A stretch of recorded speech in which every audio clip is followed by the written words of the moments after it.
'Tis I. Hey everyone, glad to see you back, glad to see you looking fresh. The Suicide Squad is James Gunn's newest big budget superhero film, and it is by far the most interesting superhero film I've seen in quite some time.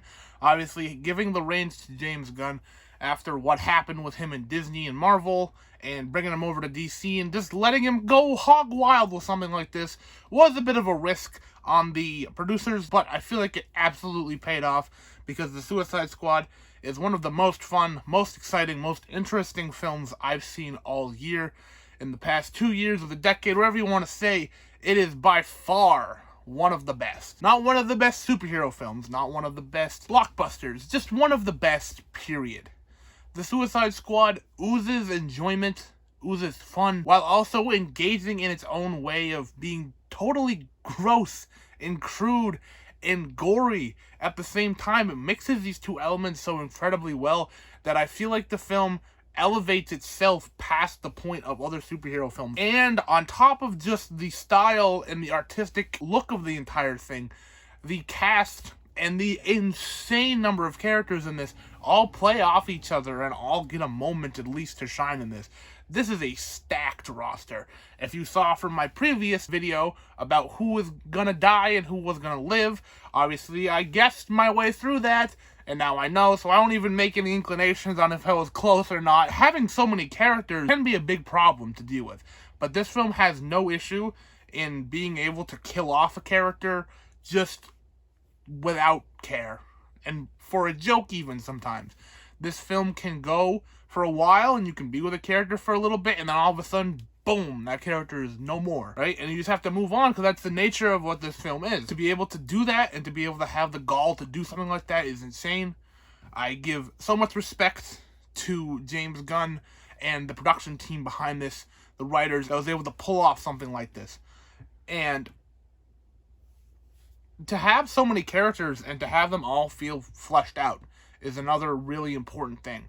I don't really want to bring up the 2016 Suicide Squad movie that much because while this is kind of a sequel, it kind of references stuff that happened, but also just kind of really doesn't.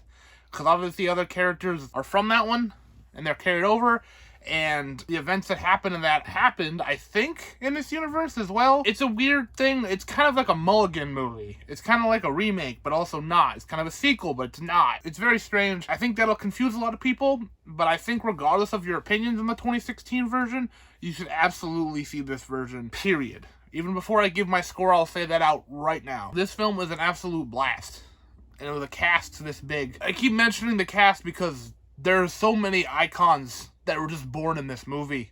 Obviously, Idris Elba is an absolute star, and he absolutely proves that again in this film. The character of Bloodsport is not a lot of people's favorite from the comic book. It's not someone that people would bring up that often, but now I feel like it will be. Now I feel like Bloodsport is a character that will become quite popular. Harley Quinn is probably the most famous character in this, and she continues to shine here. King Shark, my boy, I love him. I've heard nothing but praise from his performance in this.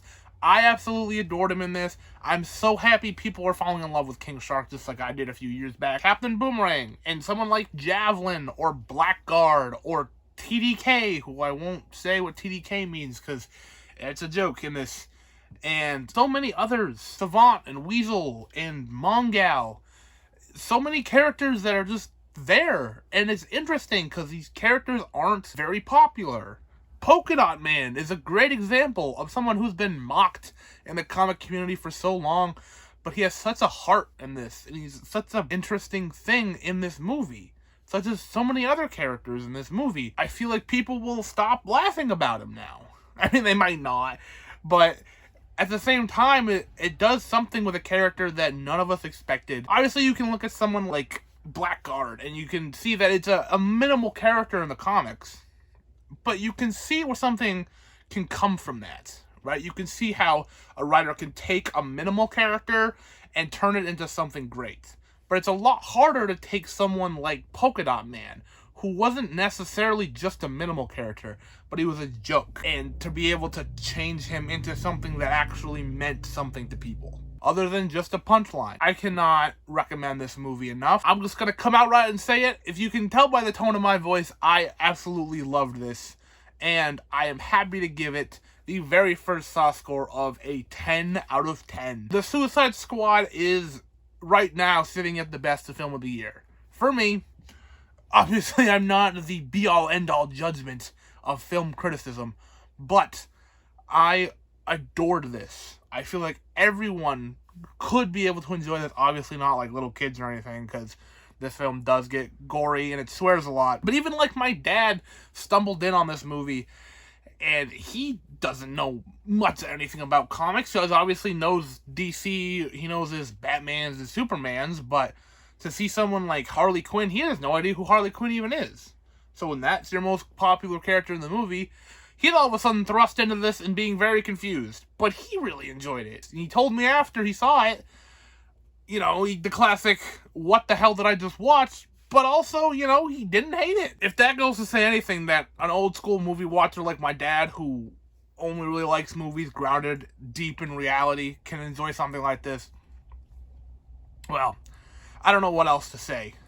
The Suicide Squad, you will absolutely hear me talk about this again at the end of the year. Best of the year list, you can look forward to that.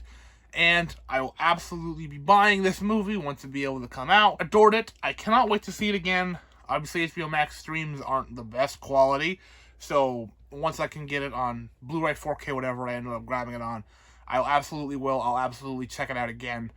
I'm gonna tell anyone who will listen to me that this film is worth watching, even if you hated the 2016 one, even if you're not a fan of any of these characters.